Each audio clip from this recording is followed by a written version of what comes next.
Pode estar sentado em nome de Jesus. Quero compartilhar com você aquilo que Deus tem nos dado para esse tempo. Obrigado, Silene. Quero te fazer algumas perguntas hoje, nessa manhã, antes de a gente começar a palavra, o estudo propriamente dito. Você crê em tempos de Deus? Você crê em estações de Deus? Momentos de Deus? Você crê que o céu está se movendo a todo instante em alguma direção? Ou você acha que o céu se move em todas as direções, está fazendo uma coisa aqui, outra coisa lá? Como é que você acha que é? A palavra de Deus fala que a terra era sem forma e vazia. Isso quando Deus vai criar o homem. A terra estava sem forma e vazia e Deus colocou em ordem. Separou dia e noite, seco e molhado. Deu animais que voavam, animais que nadavam, animais que andavam. Organizou as coisas. Você acha que seu Deus é organizado ou você acha que Deus não é desorganizado, mas você acha que Deus não se importa com isso? É importante a gente pensar sobre isso, presta atenção aqui. É importante a gente pensar sobre o que está acontecendo. Para onde que Deus está apontando? Como é que eu sei disso? Eu observo as famílias de Deus. Muitas vezes, tem algum tempo que eu ainda não faço isso, alguns meses que eu não faço, mas muitas vezes eu faço isso. Ou depois do culto de domingo, ou na segunda-feira de manhã, de tarde, eu dou uma zapeada nos pastores que eu tenho como referência. O que o fulano pregou? Mas zapeado, não é ficar ouvindo a palavra. Lógico, tem palavras que a gente escuta tudo porque chama a atenção da gente, Deus fala conosco. Mas é saber assim, qual foi o tema da palavra desse pastor? E desse, e daquele. E muitas vezes, já aconteceu centenas de vezes. 3, 4 pastores, 5 pastores estão pregando o mesmo texto. Inclusive que eu preguei aqui na igreja. O cara lá do Sul, o cara lá do Nordeste, o cara lá de São Paulo, pregando a mesma coisa. Será que é por acaso? Será que na desorganização tem uma coincidência? Eu não acho. Eu acho que é Deus apontando para um lado. Fala, olha, o caminho é esse aqui, a nação é essa aqui. Eu acredito em tempos de Deus, acredito em locais de Deus, geográficos, né? Quem é um pouquinho mais experiente na fé vai se lembrar de alguns avivamentos. Avivamento de Toronto, no Canadá. De repente Deus levantou o Canadá de uma forma extraordinária e centenas de milhares de pessoas do mundo todo foram ao Canadá para entender o que estava acontecendo. Depois foi o avivamento na Coreia, e aí Deus levantou a Coreia, as maiores igrejas em número estavam na Coreia, Deus fazendo um reboliço na Coreia do Sul, e centenas, milhares de pastores e líderes e igrejas foram até a Coreia e vão até hoje saber o que Deus fez na Coreia. Então tem um local, tem um lugar geográfico para Deus agir, tem um tempo de Deus agir. Qual que é a minha questão? É que o Canadá vive uma das piores fases morais que ele já passou, depois de avivamento. Qual que é a minha dor? A minha dor é que eu tenho 45 anos, e eu escuto a minha vida inteira. Eu participei de congressos e congressos de missões, participei de congressos de avivamentos, viajei o Brasil nesses congressos, procurando esses congressos, participando desses congressos, investi muito do meu recurso, da minha vida nisso, e ouvi a vida inteira sendo dito: o Brasil é o celeiro do próximo avivamento. O Brasil é o lugar Não é possível que estavam todos errados. E não estavam. Existem alguns ajustes de avivamento que a gente precisa entender. Existe um avivamento que ele é feito pela palavra, Existe um avivamento que ele é feito pela adoração, existe um avivamento que ele é feito por sinais e maravilhas. Então, existem movimentos de avivamento, e nós participamos disso no Brasil. Nós tivemos no Brasil um tempo onde a adoração varreu o Brasil, onde nós encontrávamos, e eu estou te dando um contexto histórico para aquilo que nós vamos pregar hoje pela manhã. Eu queria que você entendesse isso. Houve época no Brasil, há 20 anos atrás, há 25 anos atrás, que nós entrávamos no aeroporto e nós encontrávamos com ministros de adoração indo visitar outros ministros. Não é para cantar, é para visitar. Nós vivemos tempo no Brasil que os ministros de adoração, eu posso citar o nome de cada um deles, se reuniam e diziam: nós vamos dedicar 30 dias do nosso tempo ao Senhor, e nós vamos definir que a gente vai parar 30 dias para buscar a inspiração das próximas músicas. E eles ficavam numa casa 30 dias, 40 dias, orando e buscando ao Senhor. E essa adoração varreu o Brasil. Varreu, encheu o Brasil. As comunidades de adoração, Koinonia, diante do trono vem depois de Koinonia ainda.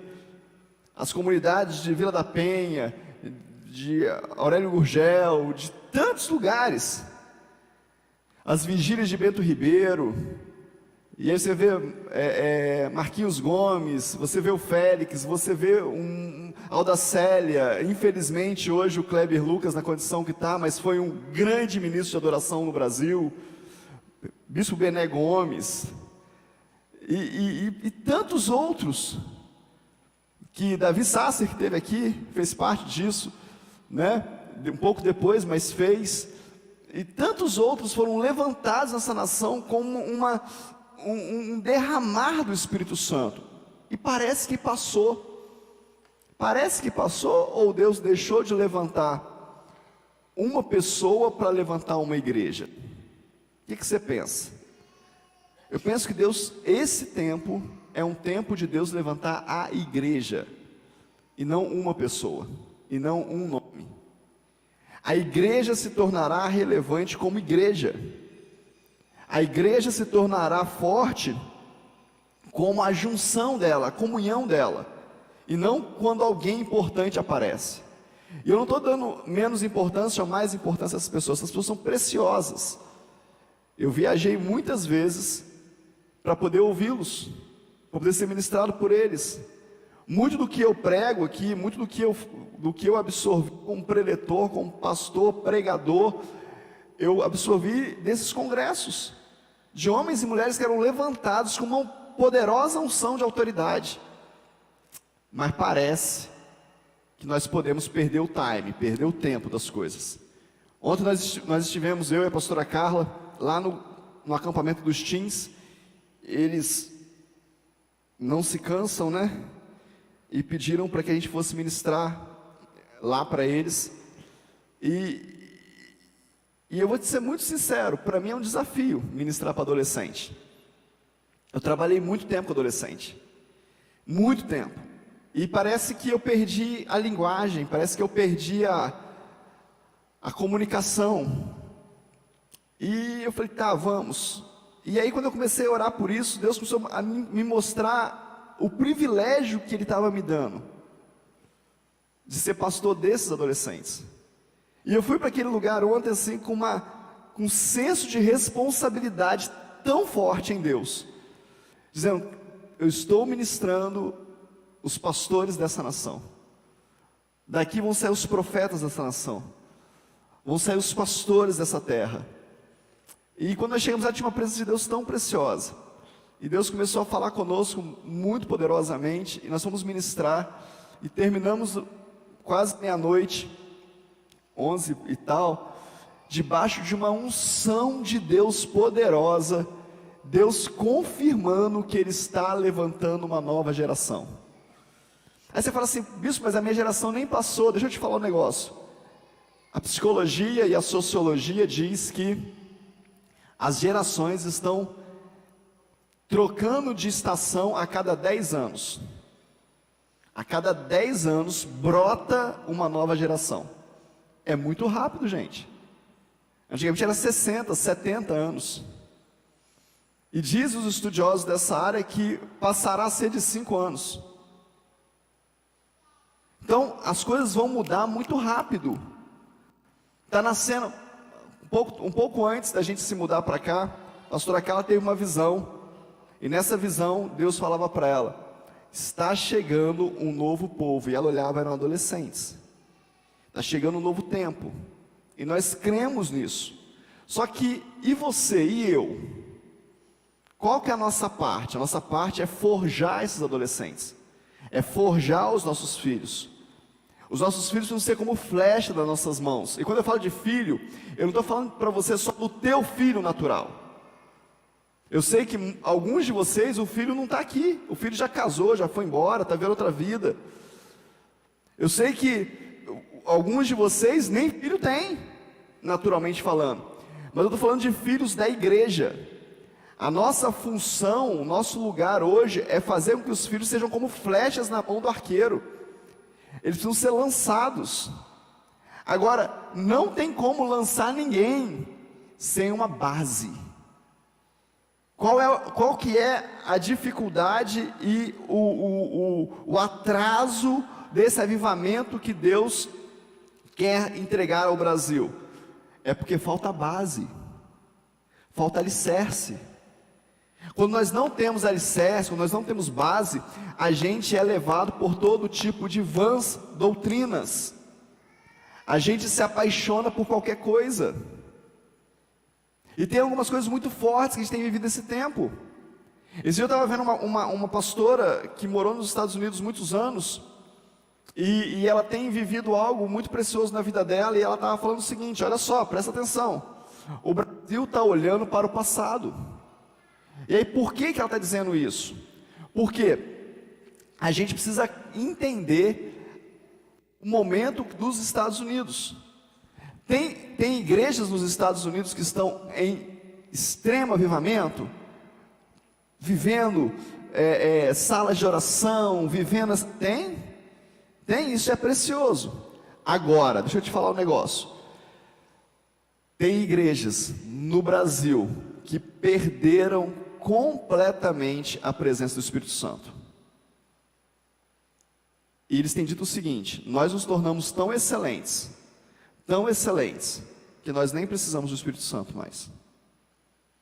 Nós aprendemos a fazer de tal forma que nós não precisamos do Espírito Santo.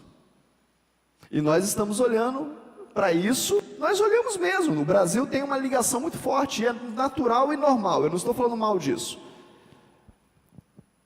Nós estamos olhando para isso e querendo copiar isso.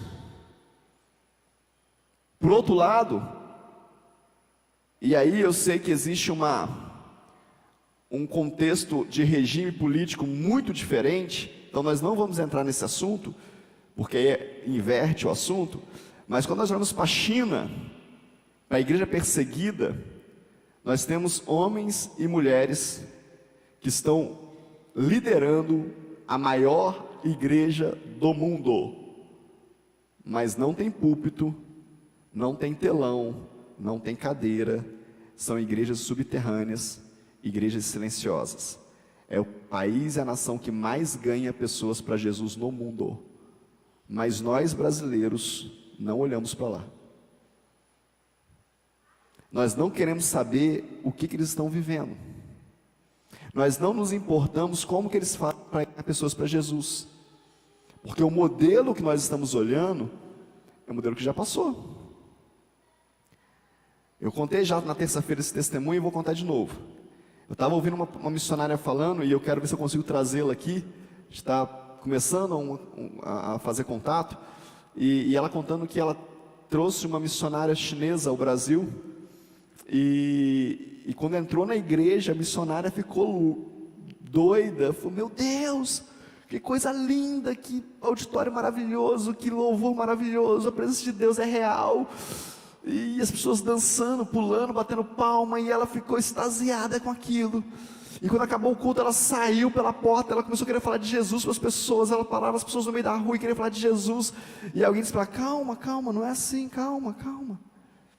E ela, mas vocês não falam de Jesus? Como é que vocês saem de um culto como esse?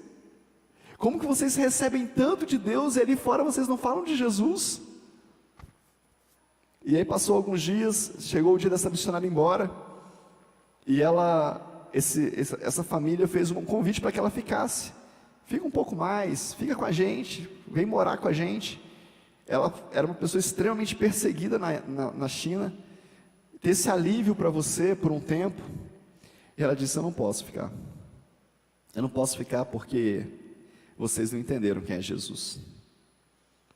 Vocês não conhecem o Evangelho. Vocês não sabem o que vocês estão fazendo.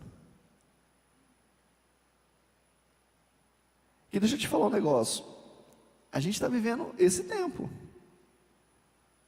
Você sabe quem é Jesus? Você adora o Jesus que você conhece? Ou você está vivendo uma religião, uma religiosidade, que você nem sabe o que significa direito, mas você está vivendo? O que você está fazendo da sua vida? Você se importa com isso? Ou para você basta que o seu coração, a sua alma esteja em dia, esteja bem, e isso basta, você não precisa mais de nada. Como que está a sua vida? Você vive um Jesus que você se relaciona com Ele, ou você vive só uma religiosidade? Se Jesus pedir para você a sua vida, você entrega? Se Jesus pedir para você o resto dos seus anos, você entrega? Mas como assim pedir? Pedindo.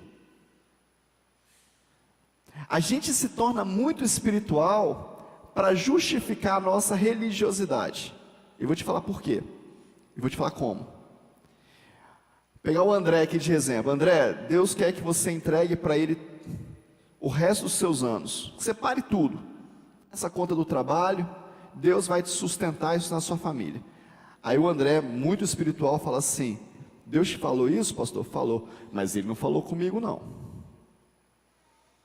Então tá, André, o que você quer fazer? Não, eu vou orar, porque o André é muito espiritual. Eu vou orar. Aí o André ora, aí ele tem um lapso lá, um start lá, uma fagulha, que ele acha que Deus confirmou isso. Mas aí ele vira e fala assim, não, eu estou achando, deixa eu orar mais. Senhor, me dá um sinal. E me dá outro sinal. E daqui a pouco passou 20 anos, o André continuou fazendo a mesma coisa. E ele chega para mim e fala assim, o senhor sabe que eu tenho chamado, né? Há 20 anos atrás. Eu, tá bom, mas e aí? Não, estou esperando Deus confirmar. Parece muito espiritual. Não parece? Mas não é. É religioso. Quantas pessoas Deus usou alguém para falar? Quem lembra do profeta Balaão? Que a gente só lembra da mula. Né? Mas ele acertou todas. No dia que ele escorregou na casa da banana, ele foi reprovado. Mas muita gente ouviu as direções que Deus dava na boca dele. Se tivesse um Balaão entre a gente, você escutaria? Tivesse um Pedro entre nós, você escutaria? É sério esse negócio. A gente fica colocando coisas na frente do Senhor. Deus falou, querido. Mas e se tiver errado, não sei. Deus falou, eu confio no Senhor. É Ele que toca a minha vida. Deus falou. Deus não quer fazer assim, eu vou fazer assim. A gente precisa se treinar a ser movido pelo Espírito Santo. O problema é que a gente escuta tantas vozes, que quando chega a voz de Deus, a gente não sabe se é de Deus. Qual é a primeira voz que você escuta no seu dia? Qual é a primeira canção que você... Esse dia eu estava em casa, e eu estava cantando uma canção já 1h da manhã, cantarolando uma canção, e eu parei e falei, gente, eu estou cantando essa canção desde de manhã. Essa música está no meu coração desde de manhã, mas foi a primeira música que eu cantei quando eu acordei. Quando eu fui falar com Deus, foi a primeira canção que veio na minha boca. E aí eu fiquei cantarolando ela o dia inteiro, porque isso foi a primazia dos meus lábios. Qual que é a primazia dos seus lábios? Qual que é a primícia das suas palavras? Ai, Jesus, mais um dia. Tem que trabalhar. Ai, menino, levanta, menino. Vou te esperar não, hein? Todo dia é a mesma coisa. O que você vai falar o resto do dia? Aí você fala assim, pastor, mas eu acordo 5:30 da manhã, as crianças para a escola. Não dá nem tempo, acorda 5:20. Acorda 5:25. E fala, Senhor, muito obrigado por tudo. De olhos fechados, cante ao Senhor. Vitorioso és, na tempestade estás. Teu nome infalível é, os reinos vêm e vão, teu trono acima está. Acabou. Você vai cantar isso o dia inteiro. E quando vier a tempestade, você vai, vitorioso és. Porque isso entrou no seu coração. Mas nós não fazemos isso, e queremos o avivamento.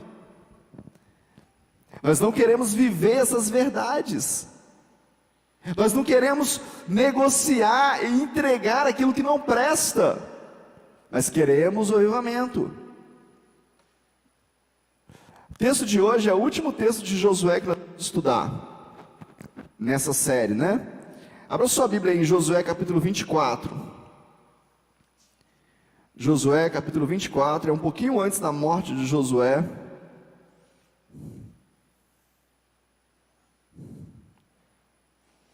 Verso 14.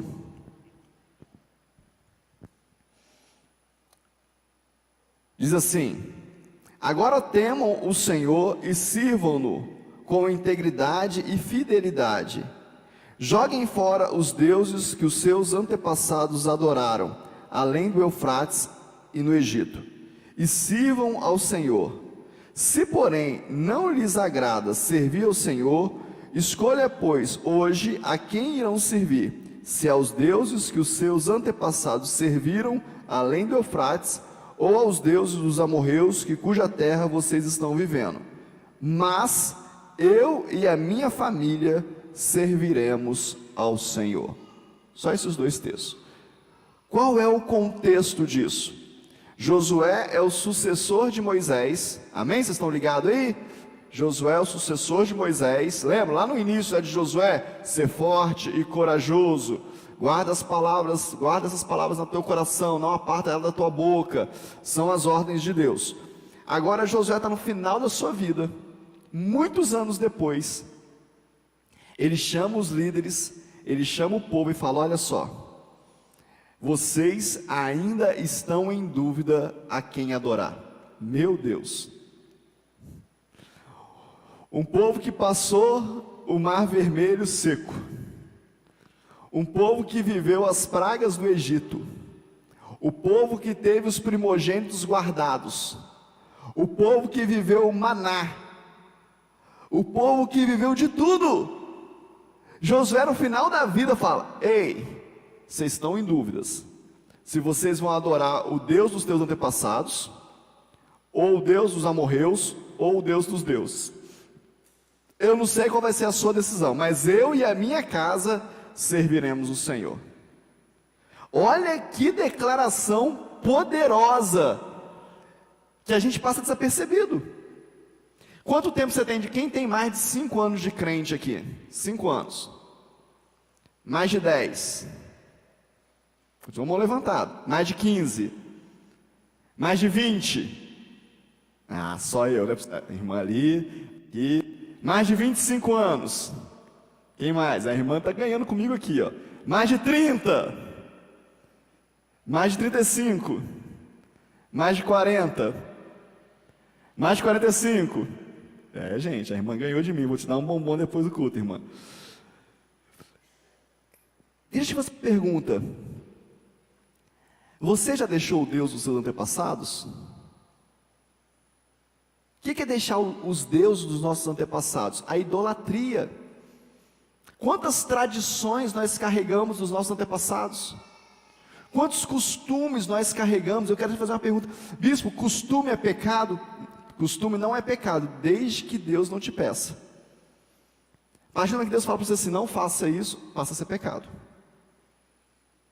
Ontem eu fui orar por uma pessoa, eu estava ministrando sobre a vida dela, e Deus falou para mim assim, olha para baixo, menino de Deus, querido. Falou assim, olha para baixo, vê as amarras e as correntes que estão nos pés dele. E quando eu olhei, Deus me mostrou um bolo de corrente, um bolo de corda. Deus falou para mim assim, são as tradições que quer largar. Pede para ele tirar o pé. Quebraram, pede para ele tirar o pé. Tira o pé. Pronto, acabou. Somos nós que decidimos. Somos nós que resolvemos como queremos viver. Eles estavam presos nos deuses dos seus antepassados. Costumes, tradições, que são preciosas. Nós precisamos honrar e louvar a Deus e honrar os nossos antepassados, e os homens de Deus, nossos pais, nossa família, tudo precioso, mas nós não podemos ficar presos nisso, preso em igrejas antigas, que nós por um dia passamos por ela, e foi bênção na nossa vida, e o Senhor fez, e o Senhor nos entregou, e o Senhor nos estabeleceu, e o Senhor nos fez crescer, glória a Deus por isso, mas ficou lá atrás.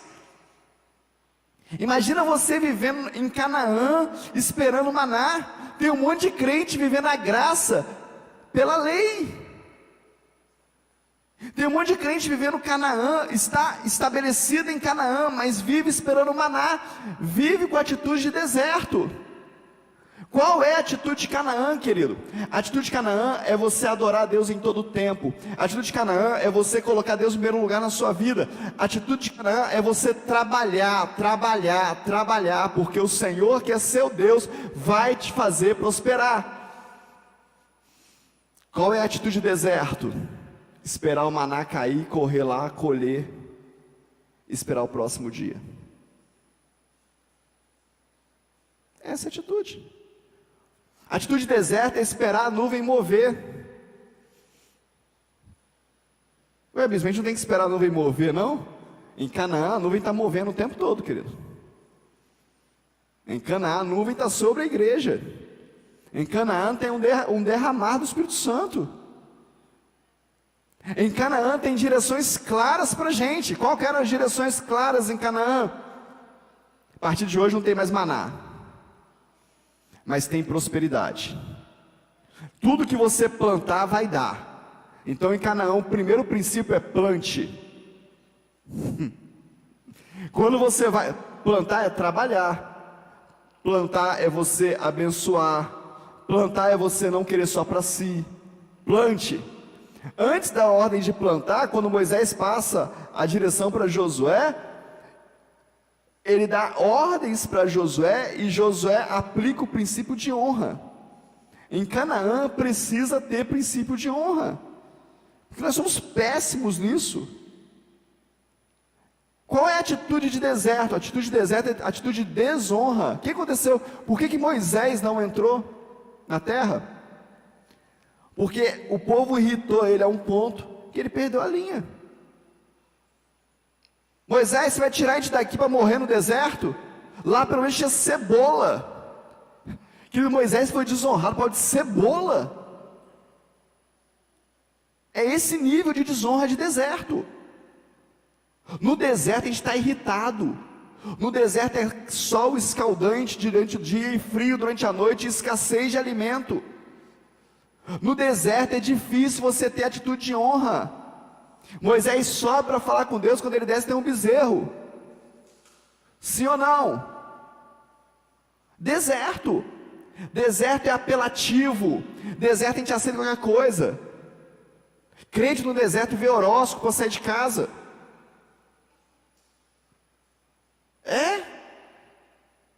paga para ter profecia, fica de campanha em campanha, é desesperador, mas você só vive no deserto se tiver um propósito na sua vida, e é temporário, você precisa saber disso. O problema é que nós estamos escolhendo viver no deserto, nós continuamos escolhendo adorar o Deus dos nossos antepassados.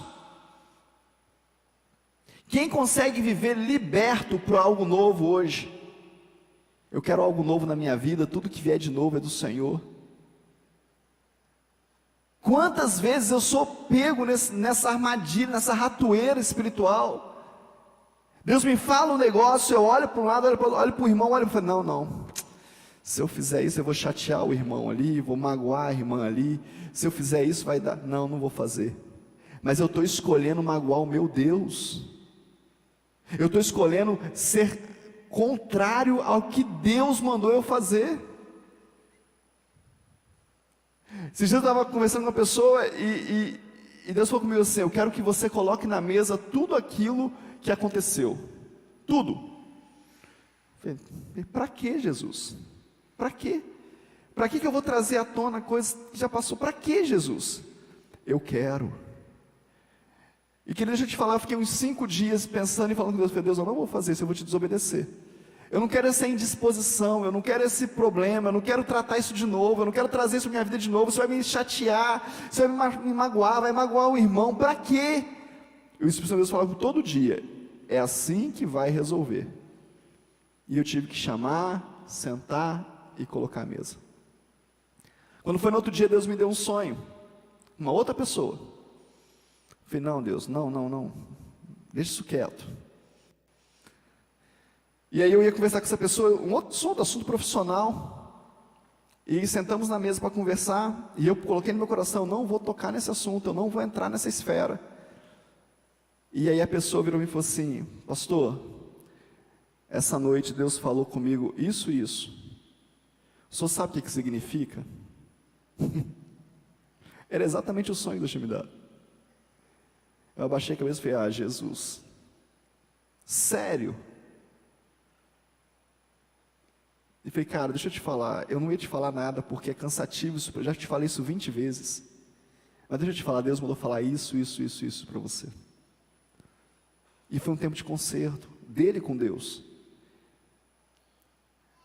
Sabe qual que é o Deus dos meus antepassados, querido? Sabe como é que meu pai lidava com essas coisas? Não se mete em assunto que não é seu. Não queira ajudar as pessoas que não querem ser ajudadas.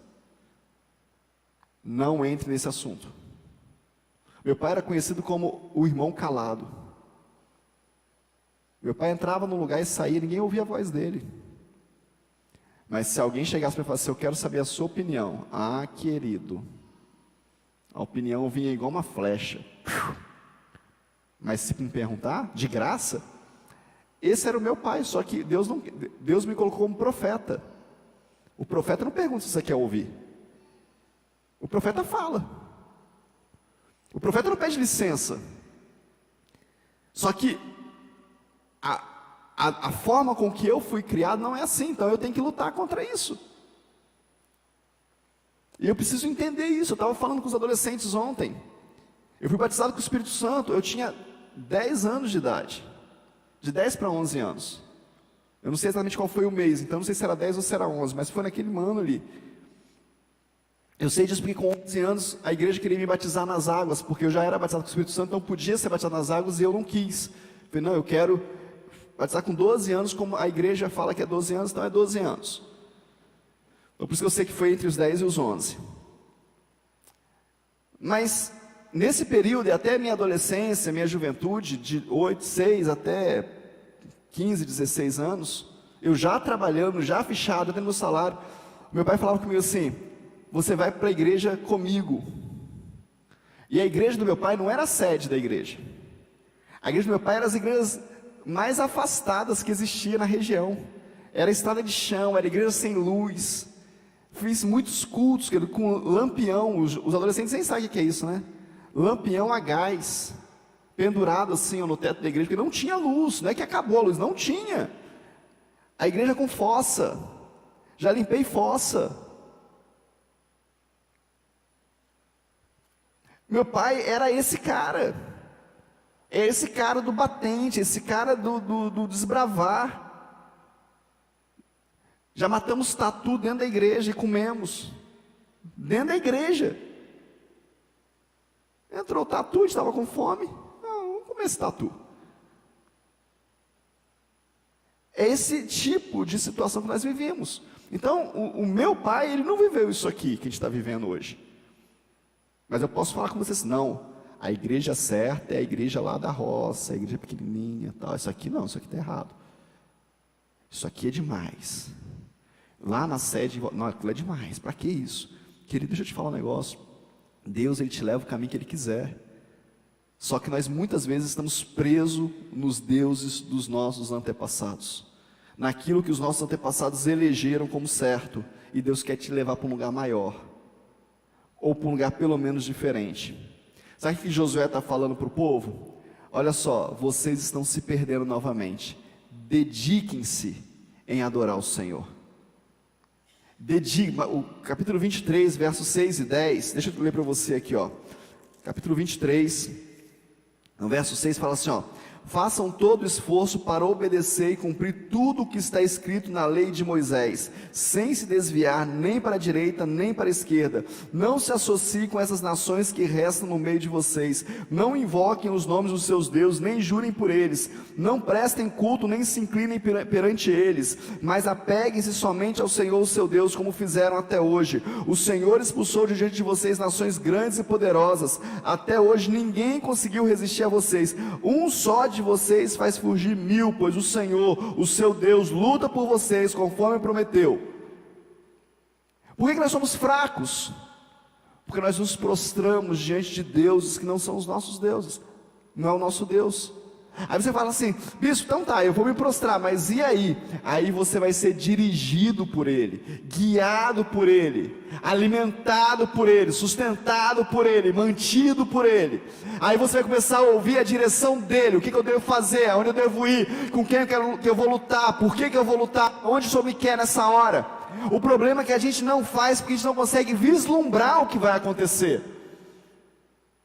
A gente não consegue entender o que vai acontecer. Nós estamos vivendo um tempo onde nós não podemos sofrer, onde nós não podemos sentir dor, onde nós não precisamos nem guerrear, é só pedir que Deus faz, e não é verdade. O Evangelho não é isso, querido. O Evangelho é conquistado. A palavra de Deus fala que o reino de Deus é conquistado à força. Mas a gente não quer força, para que força? Se dedicar, o que é se dedicar? Dedicar é esmerar, entender quem é o Senhor. Quanto tempo você se dedica na sua vida, no seu dia, em conhecer a Cristo? Eu fiz uma comparação aqui domingo passado com o André. Para mim é o cara que mais entende de caminhões da nossa igreja. E eu perguntei, dando como exemplo isso, o quanto você entende de Jesus? É o tanto que você entende de caminhão? E isso é para qualquer profissão, para qualquer um de nós. As pessoas da área financeira, da área da psicologia, da área de humanas, o quanto você entende do que você faz, é o mesmo tanto que você entende de Jesus? Se for o mesmo tanto, já está ruim. Porque a palavra de Deus fala para você buscar primeiro o reino dos céus. Agora imagina se você conhecer Jesus mais do que você entende a sua profissão, mais do que você entende do que você faz. Se você conhecesse Jesus, as suas nuances, aquilo que Ele faz, o seu querer, a sua vontade, querido, você ia explodir naquilo que você faz. Porque a palavra de Deus fala que se você se dedicar a isso, você pode resistir a 1000, você pode vencer a 1000, um só de vocês vence 1000. Por que nós não vencemos? Nós nem conhecemos Jesus. Se dedicar. Quantos de nós nos dedicamos a uma faculdade? 4 anos, 5 anos, 6 anos. A uma pós-graduação, a um mestrado, a um doutorado. Dedicação integral, dedicação total, estudo, difícil demais, e TCC, e defender monografia, lindo, tem que fazer mesmo, eu sou totalmente a favor que você estude, Mas quando você é chamado a fazer um curso de 6 meses na igreja, você diz o quê? Eu não tenho tempo. De 1 ano, você diz o quê? Eu não tenho tempo. E aí você vai buscar uma série de desculpas. Você vai dizer que você não tem tempo, você vai dizer que o professor é ruim, você vai dizer que o horário é ruim, você vai dizer que você já sabe isso que vai ser ensinado. Mas quantos professores ruins você teve na faculdade? Por que você não desistiu? Quantas injustiças você passou na faculdade? Por que você não parou? Porque alguém disse para você que aquilo era importante. Talvez o seu pai, a sua mãe, o seu chefe, o seu patrão, a empresa que você trabalha, e você acreditou mais nisso do que a palavra de Deus diz: dedique-se em conhecer a Deus. O diabo é astuto, querido. O diabo é astuto. O diabo tem um interesse num elemento da sua vida que você não se preocupa. A parte mais importante da sua vida, que o diabo está de olho, chama-se agenda, tempo. Se ele rouba a sua agenda, ele rouba tudo. Se tem algo que o diabo ama, é quando você entrega a sua agenda para ele. O diabo está de olho na agenda dos nossos filhos. Nós fazemos para os nossos filhos natação, judô, futebol, inglês, espanhol, escola. Aí tem a parte da internet, dos joguinhos. Mas no domingo de manhã, a gente fala assim: o menino precisa descansar. É lógico que precisa descansar. Você encheu ele de tarefa. Qual foi o dia da semana que você parou com seu filho e você leu um capítulo da Bíblia com ele? Você contou uma história de Jesus para ele. Você orou com ele. Qual foi o dia? Dessa semana agora. Qual foi o dia que você se dedicou a isso de verdade? Eu vou ler esse texto aqui. A palavra que eu preguei ontem nos Teams, na hora que eu cheguei lá para pregar, Deus me trouxe uma outra introdução daquilo que Ele queria ministrar. E o texto que Deus me deu foi um texto que eu estudei com o meu pastor e com um grupo de jovens e adolescentes durante 1 ano. Todos os sábados, às 7 da manhã, nós nos reuníamos para estudar. E ele falou assim: nós vamos estudar vários textos. Nós passamos 1 ano estudando um versículo, 1 ano, todos os sábados, 7 horas da manhã, de 7 às 10.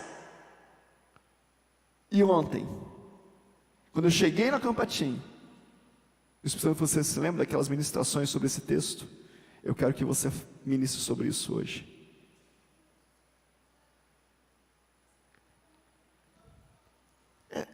É dedicação, é se esmerar. E aí, se você conhece o que é certo, se você conhece o que é verdadeiro, o que é reto, você não se envolve com o que não é. Deixa eu te falar, a maioria de nós tem se embolado em decisões equivocadas na vida. Quantos de nós pagamos preço por decisões equivocadas? Quantas coisas você está pagando hoje? Você está gastando energia, tentando resolver coisas que você lá atrás você falou assim: por que eu decidi isso? Por que eu aceitei isso? Por que eu fiz assim? E não tem jeito, tem que pagar, tem que fazer. Mas sabe por que a gente faz isso, querido? Porque a gente não conhece o coração de Jesus. Bispo, tem nada a ver, a minha preocupação é com as minhas dívidas. Pois é, você não conhece o coração de Jesus. A minha preocupação é com a amizade. Você não conhece o coração de Jesus. No coração de Jesus tem todas as respostas. O nosso coração, nós sofremos porque o nosso coração é mau, querido. Nós sofremos porque as decisões que nós tomamos baseado num coração que é mau. Você precisa entender isso. Jesus disse: não há ninguém bom a não ser Deus. Está na sua Bíblia ou não? Por que a gente acha que o nosso coração é bom? Eu passo o olho assim, ó. Quantos julgamentos eu faço? Quantos julgamentos eu faço porque o meu coração é mau? Você também faz. Talvez você esteja pensando, por que o pastor está pregando isso? Por que essa palavra? Não estou entendendo nada. Por que eu estou aqui? Por que eu não fiquei em casa? Você está julgando com o seu coração, que é mau. Nós nos converter o nosso coração ao coração de Jesus. E aí sim nós vamos conseguir dedicar a Ele esse tempo, essa agenda. E aí nós vamos conseguir comparar quem é o Deus dos meus antepassados. Parece com Deus que eu quero servir? Não, não parece, então eu não quero. Quem são os deuses dos amorreus? Olha o que Josué fala. Vocês têm que decidir entre dois deuses. Olha só que forte. Entre três, né? Mas quais são os dois? O Deus dos seus antepassados e o Deus dos amorreus que estão na terra que você habita. Tem um Deus na terra que você habita. Tem uma idolatria na terra que você habita, seja no seu trabalho, na sua família, na sua igreja, que você vai ter que decidir se você quer adorar a esse Deus ou ao Deus verdadeiro. Quem vai ser o Senhor da sua vida? Qual era o Deus dos amorreus? Se você trabalha numa empresa grande, qual é o Deus dessa empresa? É ganhar dinheiro a qualquer custo? É mamon? É passar a perna em todo mundo para se dar bem? Você vai adorar esse Deus ou o Deus verdadeiro? É o Deus do engano, da mentira. Nós estamos vivendo É até difícil falar isso, mas é a verdade. Nós estamos vivendo debaixo de uma opressão demoníaca no Brasil, chamado mentira. O nosso líder é filho do diabo, porque mente desvaradamente. A minha Bíblia diz que quem é o pai da mentira é Satanás. Sim ou não? E nós estamos debaixo dessa opressão. Mas eu não faço parte dos deuses dos amorreus. Eu sirvo ao Rei dos Reis, Senhor dos Senhores. Eu sou do Deus da verdade, eu falo a verdade, eu ando na verdade, eu quero a verdade, eu lido com a verdade. Eu vou viver o que Deus tem para mim. Josué disse assim, olha, se vocês quiserem viver, adorar o Deus dos amorreus, adore vocês. Não somente eu e a minha casa serviremos ao Senhor. A responsabilidade da nossa casa é nossa. A minha casa aqui, a minha casa natural, eu, pastora Carla, Pedro e Letícia, é minha responsabilidade. Mas essa minha casa aqui também é minha responsabilidade. E eu quero declarar nessa manhã, a nossa casa, a nossa igreja, nós serviremos ao Senhor. Nós continuaremos falando a verdade, nós continuaremos pregando o evangelho da verdade, que tem custo, que tem preço. Se precisar sofrer por ele, nós vamos sofrer por ele. Se precisar pagar o preço, nós vamos pagar o preço. Se precisar morrer, nós vamos morrer. Mas nós vamos viver o evangelho da verdade. Não é um evangelho de facilidade. Não é um evangelho onde tudo pode, onde tudo é possível, onde eu faço o que eu quiser, do jeito que eu quiser. Deixa eu te falar, na Bíblia satânica diz exatamente isso. Faça o que você quer, na hora que você quer, do jeito que você quer. Está lá na Bíblia do satanista. Viver o cristianismo é faço o que Deus mandou eu fazer, na hora que Ele mandou eu fazer, do jeito que Ele mandou eu fazer. E Ele pode mandar você fazer de diversas formas. Ele pode usar uma pessoa que está do seu lado aí hoje. Ele pode usar o teu marido.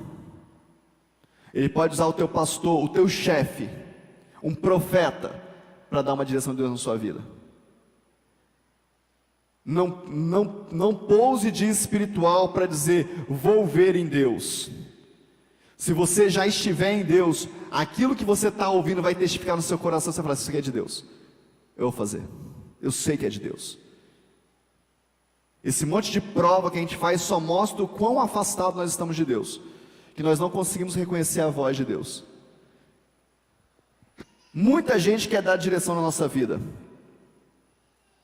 Muita gente quer dizer, olha, você deve fazer isso, deve fazer aquilo. Eu paro, escuto e filtro. 2 filtros. Isso aqui é de Deus? O Senhor quer isso na minha vida? É o Senhor que está falando? Não, não é. Então, não é. não vou viver. Isso aqui é de Deus, ok, então eu vou viver. E quando algo, eu fico em dúvida, eu pergunto para Deus o seguinte: Deus, o quão o meu coração está afastado de Ti, que eu não consigo distinguir a Sua voz mais? Eu não pergunto, será que o André é de Deus? Será que a Giovana é de Deus? Será que ela está profetizando algo de Deus ou é da carne dela? Eu não preciso pôr em prova a Giovana, o André, a irmã Cleusa, eu preciso pôr em prova o meu coração. O quanto eu estou afastado de Deus, que eu não consigo distinguir o que vem de Ti e o que não vem. Senhor, alinha o meu coração para eu entender o que é do Senhor. Senhor, converte o meu coração, eu perdi a conexão contigo, me mostra o que é do Senhor. Que deixa eu te falar, Deus não nos colocou sob juiz de ninguém. Eu não sou juiz de ninguém nessa terra. Eu não sou juiz de nada nessa terra. Eu sou pastor, eu sou filho de Deus, eu sou profeta do Senhor. Cabe a mim corrigir o meu coração, cabe a mim ensinar o que Deus derramou no meu coração. Quem julga é o Senhor. Agora, nas coisas que Ele me colocou como responsável, eu vou prestar contas para Ele. Se eu deixar você cair no buraco, Ele dizendo para mim, é um buraco, fala para Ele que é um buraco, e eu não falar, eu vou prestar contas para o Senhor. Mas eu não sou juiz da sua vida. Você está entendendo ou não? A decisão é nossa. Eu quero te alertar, eu quero voltar nesse assunto com você. Existe Deus aonde você está.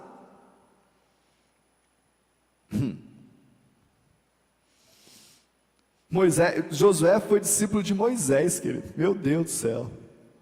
Para mim, o maior homem do Antigo Testamento. Josué recebe as instruções de Moisés. Mas o povo que Josué está liderando, está flertando.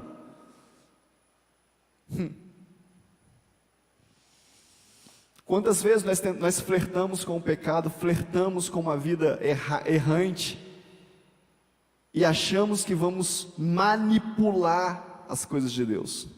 Quantos de nós? Quantas vezes eu fiz isso? Quantas vezes você fez isso? Quantas vezes eu converso com uma pessoa e eu coloco todo o meu empenho, toda a minha força, a minha energia naquilo dali, estou íntegro ali, estou inteiro naquele negócio, e a pessoa conta só parte do problema, porque a parte que ela não conta é a parte que expõe o pecado dela, é a parte que ela não quer que ninguém saiba, mas o diabo sabe, o inferno sabe, ele sabe, e nós precisamos entender isso. O povo que viu o mar se abrir, o povo que viu o maná descer, o povo que viu Canaã, o povo que vivia em Canaã, estava flertando entre os deuses para além do Eufrates ou os deuses dos amorreus. Com que Deus está flertando aí? Josué não deixou se levar pela pressão do povo, assim como Moisés não deixou se levar pela pressão do povo. Existe uma pressão, uma opressão para você fazer o que as pessoas querem, mas você precisa dizer: olha, eu vou continuar servindo ao Senhor, eu não vou ceder, eu vou continuar. Josué obedeceu ao Senhor, conquistou várias partes de Canaã. Não se vê desvio, não se vê injustiça, não se vê ganância, não se vê incredulidade nesse homem de Deus. Josué foi um exemplo de Deus para nós, que ao ponto de não importa a decisão do povo, eu vou continuar servindo ao Senhor. Esse dia eu preguei uma palavra aqui na igreja, e depois que eu preguei, 2 pessoas me procuraram e falaram assim, aqui nessa igreja, nesse lugar aqui, 2 pessoas depois do culto me procuraram e falaram assim, pega leve, pega mais leve um pouco. Mas por quê? Não, porque desse jeito só vai espantar as pessoas. Que deixa eu te falar um negócio. Eu amo pessoas e eu não quero espantar ninguém. E eu reconheço que às vezes as palavras são duras e talvez até desnecessárias. Mas você não vai ver eu negociar com a palavra de Deus porque alguém vai ficar chateado. Não. Eu entreguei meu coração a Jesus e a minha única oração de manhã cedo é: Senhor, não me devolva o meu coração. Eu te entreguei o coração, fica com ele. Eu não vou negociar a palavra do Senhor, querido. Eu quero essa igreja cheia, eu quero essa igreja cheia de gente salva, indo para o céu. A motivação correta do meu coração é ganhar gente para Jesus. Não é evento, não é movimento, é ganhar gente para Jesus. Essa é a motivação correta do meu coração. Mas flertar com uma palavra branda que não vem do coração de Deus, isso eu não posso fazer. O Senhor quer nos sacudir nesse tempo. O Senhor quer nos espremer nesse tempo, para tirar de nós a melhor essência dele. O Senhor quer nos alinhar nesse tempo, e alinhar dá trabalho, é difícil. Alinhar é cansativo, alinhar depende de você ter dispensação de energia, de força, declarando: é assim que faz, é assim que vai ser, tem que ser desse jeito, não vou fazer dessa forma. Semana toda eu escuto propostas indecorosas. Por que você não lava a mão disso? Por que você não deixa aquilo? Vamos fazer menos. Eu quero terminar falando algumas coisas com você. A gente fala que Jesus está voltando. Eu falei isso terça-feira na igreja. Se você não está vendo o curso de terça-feira, você está perdendo uma oportunidade tremenda na sua vida, você não tem ideia. Mas nós falamos que Jesus está voltando, e aí eu, estudando sobre isso, me abriu um hiato, uma lacuna enorme na minha cabeça. Jesus está voltando, Jesus está voltando, Jesus está voltando, Jesus está voltando, mas Mateus capítulo 24 fala que enquanto que toda a terra ouvirá de Deus, e então virá o fim. E aí eu ouvi uma pessoa dizendo que existem 8.000 línguas, 8.000 línguas, que o nome de Jesus ainda não foi passado, nem oralmente. Então 8.000 línguas, a gente está falando de pelo menos 8.000 povos, que nunca ouviu falar de Jesus. Se tem 8.000 povos que nunca ouviu falar de Jesus, e Jesus está voltando, se essas duas expressões conversam entre elas, tem alguma parte que eu e você não entendeu. Porque se isso é verdade, eu faço parte, a minha geração faz parte do movimento da volta de Jesus. E para eu fazer parte do movimento da volta de Jesus, eu preciso estar envolvido em pregar o Evangelho a essas pessoas. E se eu não estou, eu estou pregando algo que é mentira. Percebe? Eu fui convidado umas 3 vezes nos últimos meses a fazer culto de missões na igreja. Faz um culto de missões na igreja, faz um culto de missões. Joia, eu acho lindo o culto de missões. Mas leva você para onde? Para que fazer culto de missões se a gente não está envolvido com missões? Ou se 99% da igreja não está envolvido com missões? Para quebrantar o coração, para ficar chorando, e acordamos segunda-feira do mesmo jeito que a gente saiu no domingo? Não, querido, não. Nós fazemos parte de uma igreja que ela se movimenta para resolver o problema, para mostrar onde está o problema. Muitos já sabem. Eu vou ter uma reunião amanhã, feriado. Eu tenho uma reunião amanhã, de manhã, com um líder, porque Deus me conectou a esse rapaz, e nós estamos desenhando algo para a igreja.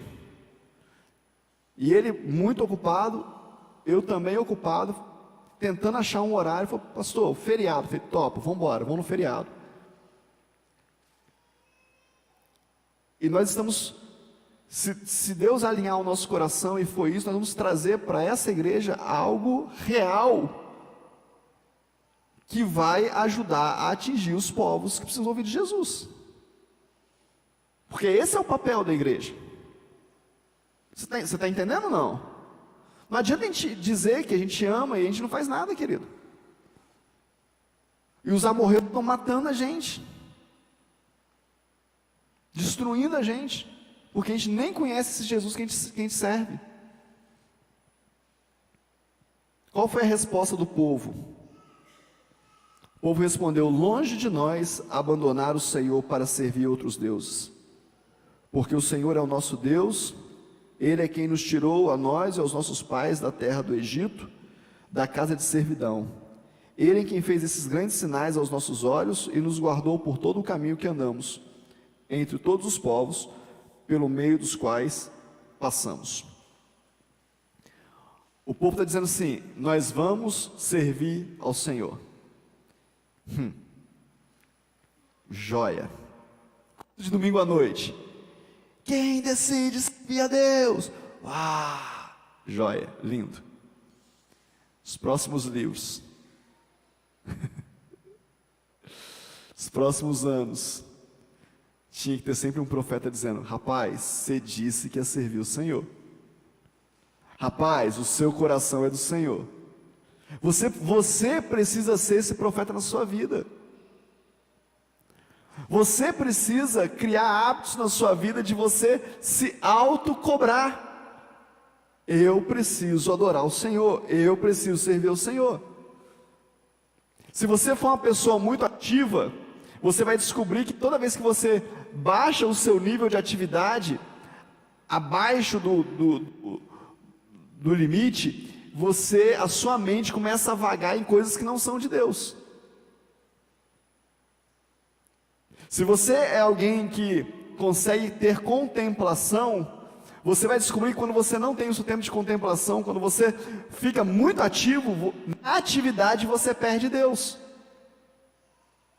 Então eu estou te falando isso porque eu sou casado com uma mulher que consegue ter contemplação na vida.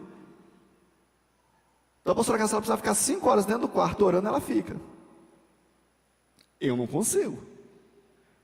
Então, se eu começo a dar muita atividade desenfreada para ela, fazer isso, tem que fazer isso, tem que pregar. Chega uma hora que ela fala assim: Paulo, deixa eu te falar, eu preciso de Deus na minha vida.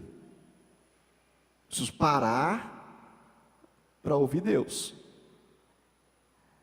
Se você mandar eu ficar parado aqui o dia inteiro para ouvir Deus, daqui 2 horas, querido, a minha cabeça está voando. Não funciona. Eu preciso estar fazendo. Somos pessoas diferentes. O que eu estou querendo dizer para você? Não existe um modelo de você servir a Deus.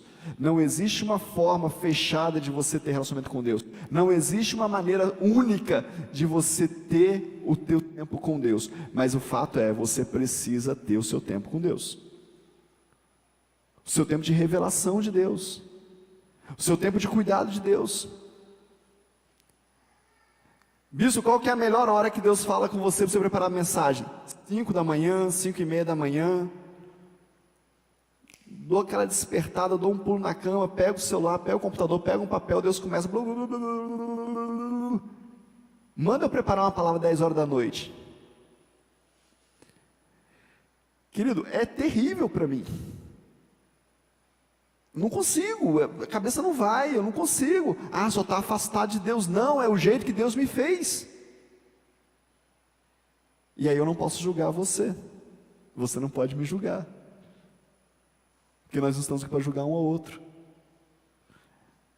Qual é a decisão da sua vida hoje? Decida você mesmo se cobrar: eu preciso servir ao Senhor. Eu estou muito materialista. Você faz essas experiências, tem essas experiências com Deus? Os deuses dos amorreus é um Deus materialista. Estou muito materialista, só estou querendo só coisas para mim. Vai lá no seu guarda-roupa, tira 20, faz assim: eu vou tirar 20 camisas. Aí você fala assim: mas eu nem sei se eu tenho 20, mas se tiver 20, você tira as 20, fica sem nada. Entrega, fala assim: eu estou semeando. Eu tenho tido umas experiências com Deus muito fortes nessa área, querido. Falei com Deus, falei: Deus, eu preciso de umas camisas. Aí Deus falou comigo assim: entrega as que estão no guarda-roupa. Aí eu peguei e fiz assim, enchi a mão assim, tirei o quanto coube na minha mão de cabide, coloquei na cama, tirei do cabide, dobrei. Isso aqui serve para fulano, fulano, fulano, fulano, fulano, fulano, fulano. Dei. Última semana eu ganhei 5 camisas. Ganhei, de gente que eu nem imaginava. Aqui, pastor, passei na loja, vi isso aqui, lembrei do senhor. Aqui, pastor, eu estou contando isso agora que aconteceu. Eu podia ter contado domingo passado para você falar assim, também o senhor falou domingo na igreja, aí o pessoal, não. Estou falando de algo que já aconteceu. Deus vai cuidar de você, querido, se você ouvir a voz de Deus.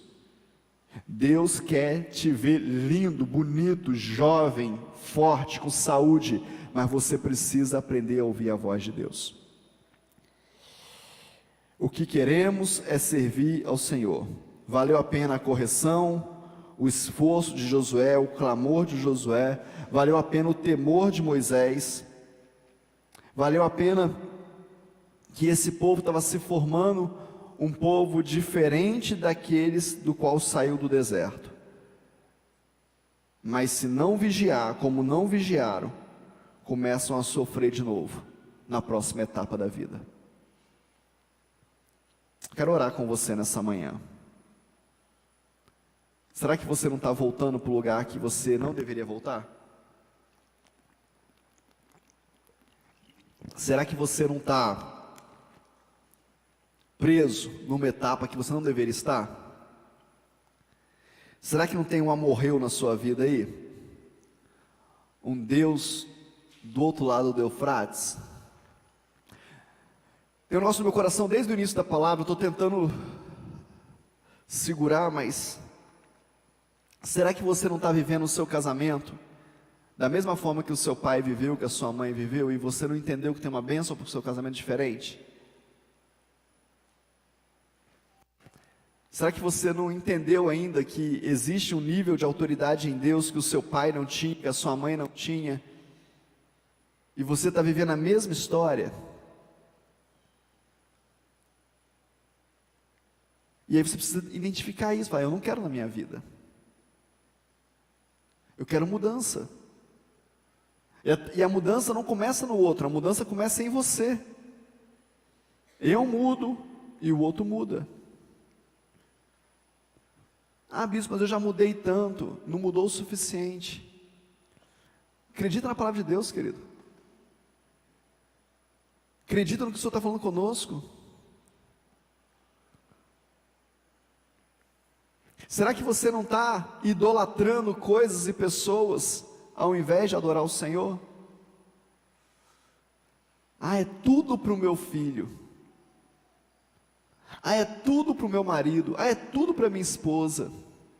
Ah, é tudo para não sei quem, para o meu pai, para minha mãe. É tudo para o Senhor, querido. Tudo para o Senhor. Quem faz a minha agenda é o Senhor. Quem faz o meu tempo é o Senhor. Você não consegue dar um passo para frente, porque tem alguém tomando conta da sua agenda. Talvez tenha um Deus tomando conta da sua vida. Você elegeu um Deus aí na sua vida, você não está sabendo. Minha agenda, quem faz a minha agenda é o Senhor. Não é a pastora Carla, não é os meus filhos, não é a igreja. Se Deus mandar hoje eu ficar uma semana isolado no lugar, porque Ele quer, eu vou para o lugar e faço o que Deus mandar eu fazer. Mandar cancelar todas as agendas, eu cancelo. Quem manda na minha agenda é o Senhor. Quem está mandando na sua vida? Você não consegue servir a Deus porque alguém não deixa? Você não consegue ser adorador porque alguém sempre tem um laço na sua vida para te impedir de adorar o Senhor? Que a empresa que você trabalha, porque... O que está acontecendo? Você está enfraquecido, você não consegue lutar contra nenhuma pessoa, quanto mais contra 1000. Por quê? Porque é só religiosidade? Falta poder de Deus? Falta graça do Senhor na sua vida? Fica de pé, vamos